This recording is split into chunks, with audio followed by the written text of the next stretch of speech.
Hi guys, welcome to the channel, and today I'm going to show you a really easy to use and powerful TH18 Attack Strategy. I've been testing out some different combinations, and I really like using Ice Golems and Throwers. A beautiful combination with Zapquake and a Super Yeti and Super Valk inside the log launcher. Heroes, Pets, Equipment on the left hand side there. I'm trying to keep things as simple as possible. We've got a couple of replays to check out today. I'll show you how to use it. Before we jump into our first replay, just remember that on this channel we do have something called a creator code. That's where you can help support your favorite content creator in-game before making any purchases. Our code is code Moose. So first stage of the attack then, guys, is going to be Zapquake. 2 Earthquakes, 6 Lightnings to take out the Revenge Tower or Monolith, but obviously it depends what's around it. If you've got the Revenge Tower by itself, is it really worth 8 spells? Probably not. You might have a better option for some Fire Spitters, you might have an Invisibility Spell Tower, some Ricochet Cannons, all close together. So obviously just weigh it up, have a look at the base and think, yeah, I'm going to use my Zapquake here. I found meta at the moment with these Town Hall 18 bases, you're normally going to have some beautiful option to use that Zapquake on. Most bases do have these nasty compartments or a really horrible centralized core area with the Town Hall, Ricochet Cannons, Monolith, Revenge Tower, all clumped together. So you should be able to get some good value out of Zapquake. I do like using it. And then the next stage of the attack, or before the Zapquake, depends guys, is sending in your Grand Warden and 4 healers. What I mean by that is you can send in your Grand Warden, 4 healers, then do the Zapquake. It'll probably save you 4 or 5 seconds in the attack, which could make a difference. I just like getting Zapquake out of the way first, then sending the Grand Warden with 4 healers. Back to the Grand Warden walk then. So Grand Warden, 4 healers on one side of the base.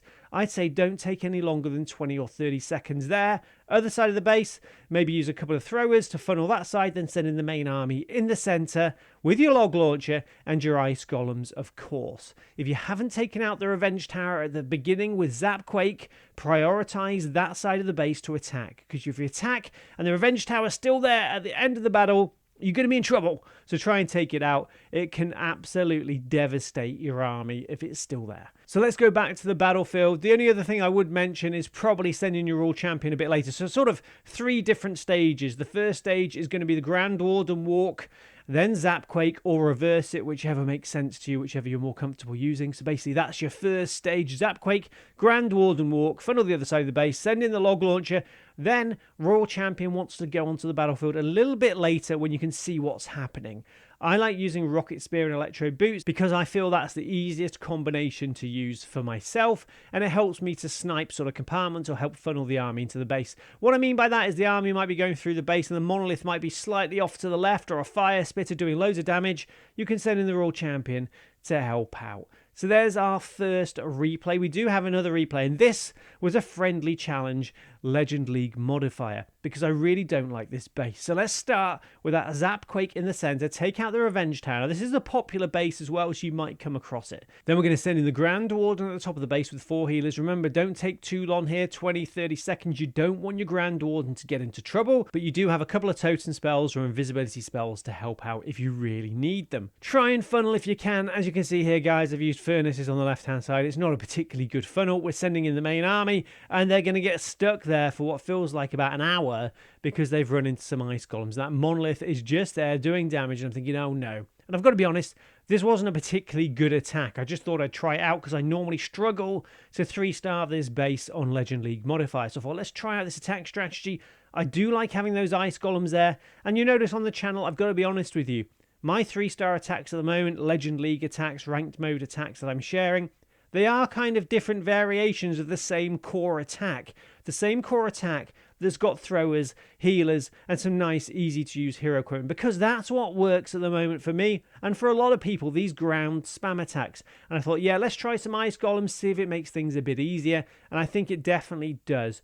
Golems, ice golems, or meteor golems, some sort of combination with throwers and healers, and you should be good to give yourself a chance of getting 3 stars. It's about preparation, isn't it? And I'm a big fan, like I said, of Zapquake. I do think the meta at the moment with all these bases with centralized town hall areas, nasty compartments, I do think Zapquake offers exceptional value. If you don't like using Zapquake, just drop the 8 spells and have 8 totem spells instead. It's the same sort of basis there. It's just I don't like sending in a spam attack knowing there's a horrible core section of the base with a Revenge Tower, loads of nasty stuff there, when I think, you know, if I got Zapquake, I can take out half of those defenses before we've even started. That's my thinking anyway, and I'll stick with that. Anyway, back to the action. As you can see, we're going to just get across the line and get 3 stars. So before we finish, guys, just a few things to remember. If you want to see nice, easy to use Town Hall 18 attack strategies, do hit that subscribe button and notification bell. Join the Samus army. If you've enjoyed the video today, do like it and hype it, whatever that is. And guys, before we finish, couple more things. Number 1, remember to stay hydrated. Number 2, remember to practice your funneling. And as I mentioned earlier, number 3, do remember we do have something called a creator code on this channel. Our code is CodeMoose, and any support would be absolutely amazing. The army copy links in the video description. I'll have a new video for you soon. Hope you have a lovely day. Get loads of 3 stars. And I'll see you later, guys. Bye.